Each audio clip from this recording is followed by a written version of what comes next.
All right, class, settle down, settle down. Welcome back to Software Development Fundamentals. Today, we're diving into the heart of almost every modern application, the database. We've talked about application logic and user interfaces, but where does all that valuable information reside? That's right, in our database management system, or DBMS. This session is all about taking our theoretical data model, the blueprints we designed, and bringing it to life. We'll be covering building the database, creating database objects, manipulating data, and critically, defining data security schemes. Get ready for a lot of technical terms, as these are the precise words you'll use when collaborating with database administrators, DBAs, and other developers. Good morning, future software architects. Today's mission is to translate our abstract data model into a concrete, functional database. This is where your application's data will live, so getting it right is paramount. We're moving from diagrams to actual data storage. Recall our previous lessons on data modeling.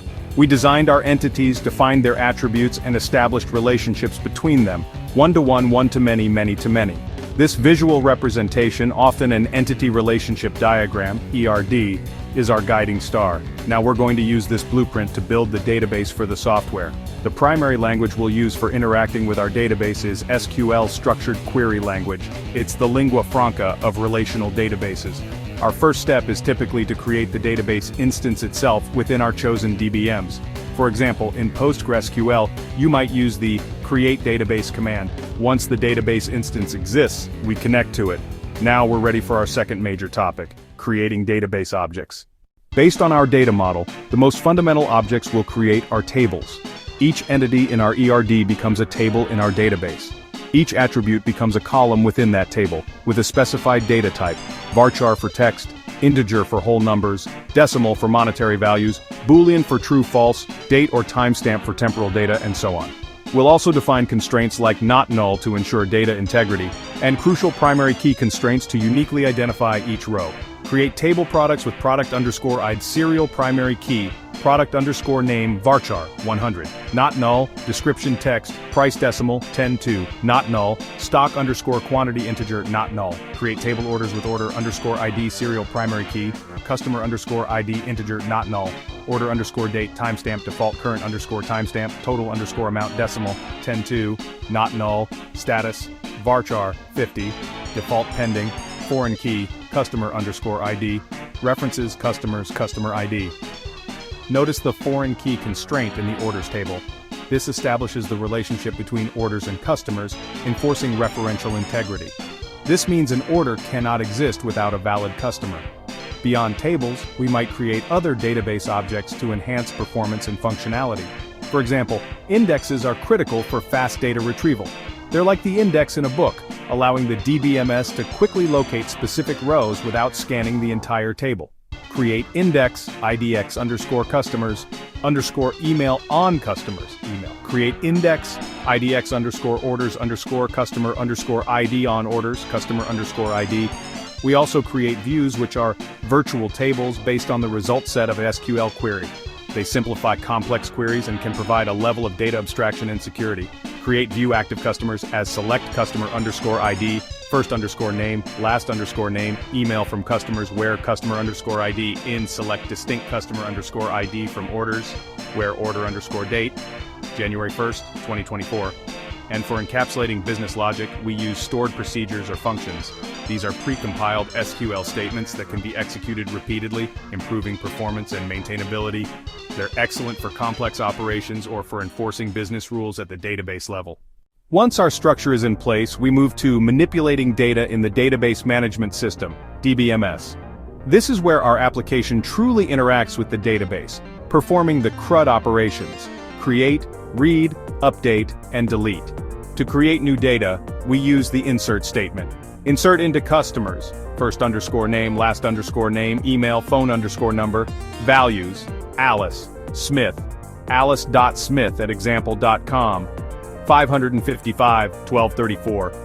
Insert into products, product_name, description, price, stock_quantity, values, laptop Pro X, high performance laptop, 1500.00, 50, To read or retrieve data, the select statement is our workhorse.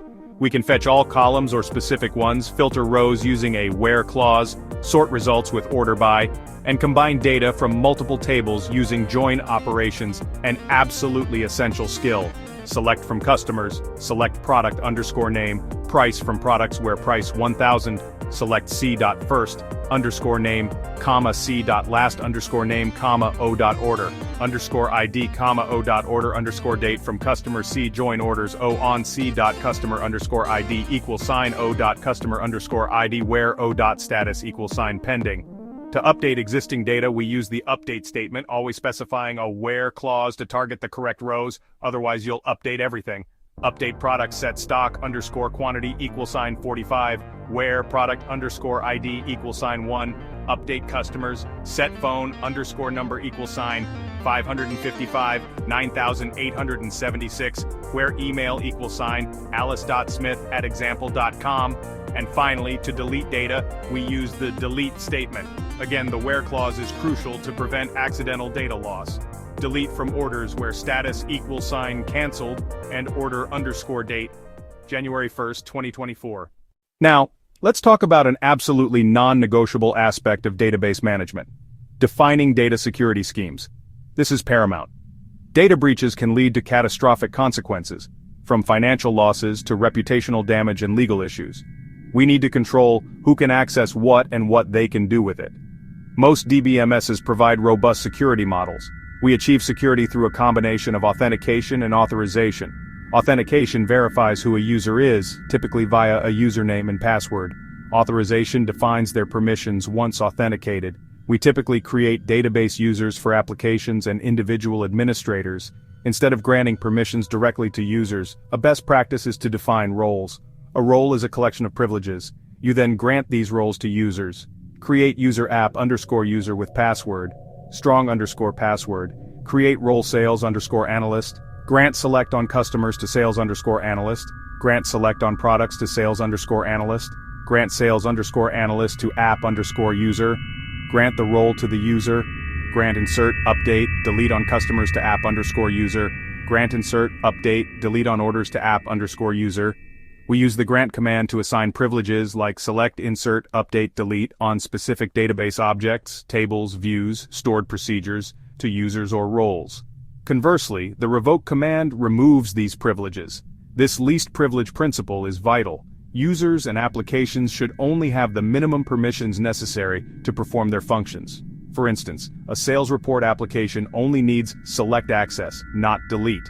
Beyond access control, consider other security measures: encryption at rest for sensitive data stored on disk, and encryption in transit for data moving between your application and the database. Always use secure connections, like SSL TLS, to prevent eavesdropping. Also, regularly review audit logs to monitor database activity and detect suspicious behavior. Implement strong password policies, and never store sensitive credentials directly in your application code. Use environment variables or secret management services. So, as you can see, building a database goes far beyond just defining tables. It involves careful design, precise SQL commands for object creation and data manipulation, and most importantly, a rigorous approach to security. A well-structured and securely managed database is the backbone of a reliable and trustworthy software application. Your practical task for this week is to take one of your previous data models, define its tables, columns, and relationships, and then use SQL to create those objects in a local database instance. Then, practice inserting, selecting, updating, and deleting some sample data. Finally, experiment with creating a new user and granting them limited permissions. Don't be afraid to make mistakes, that's how we learn.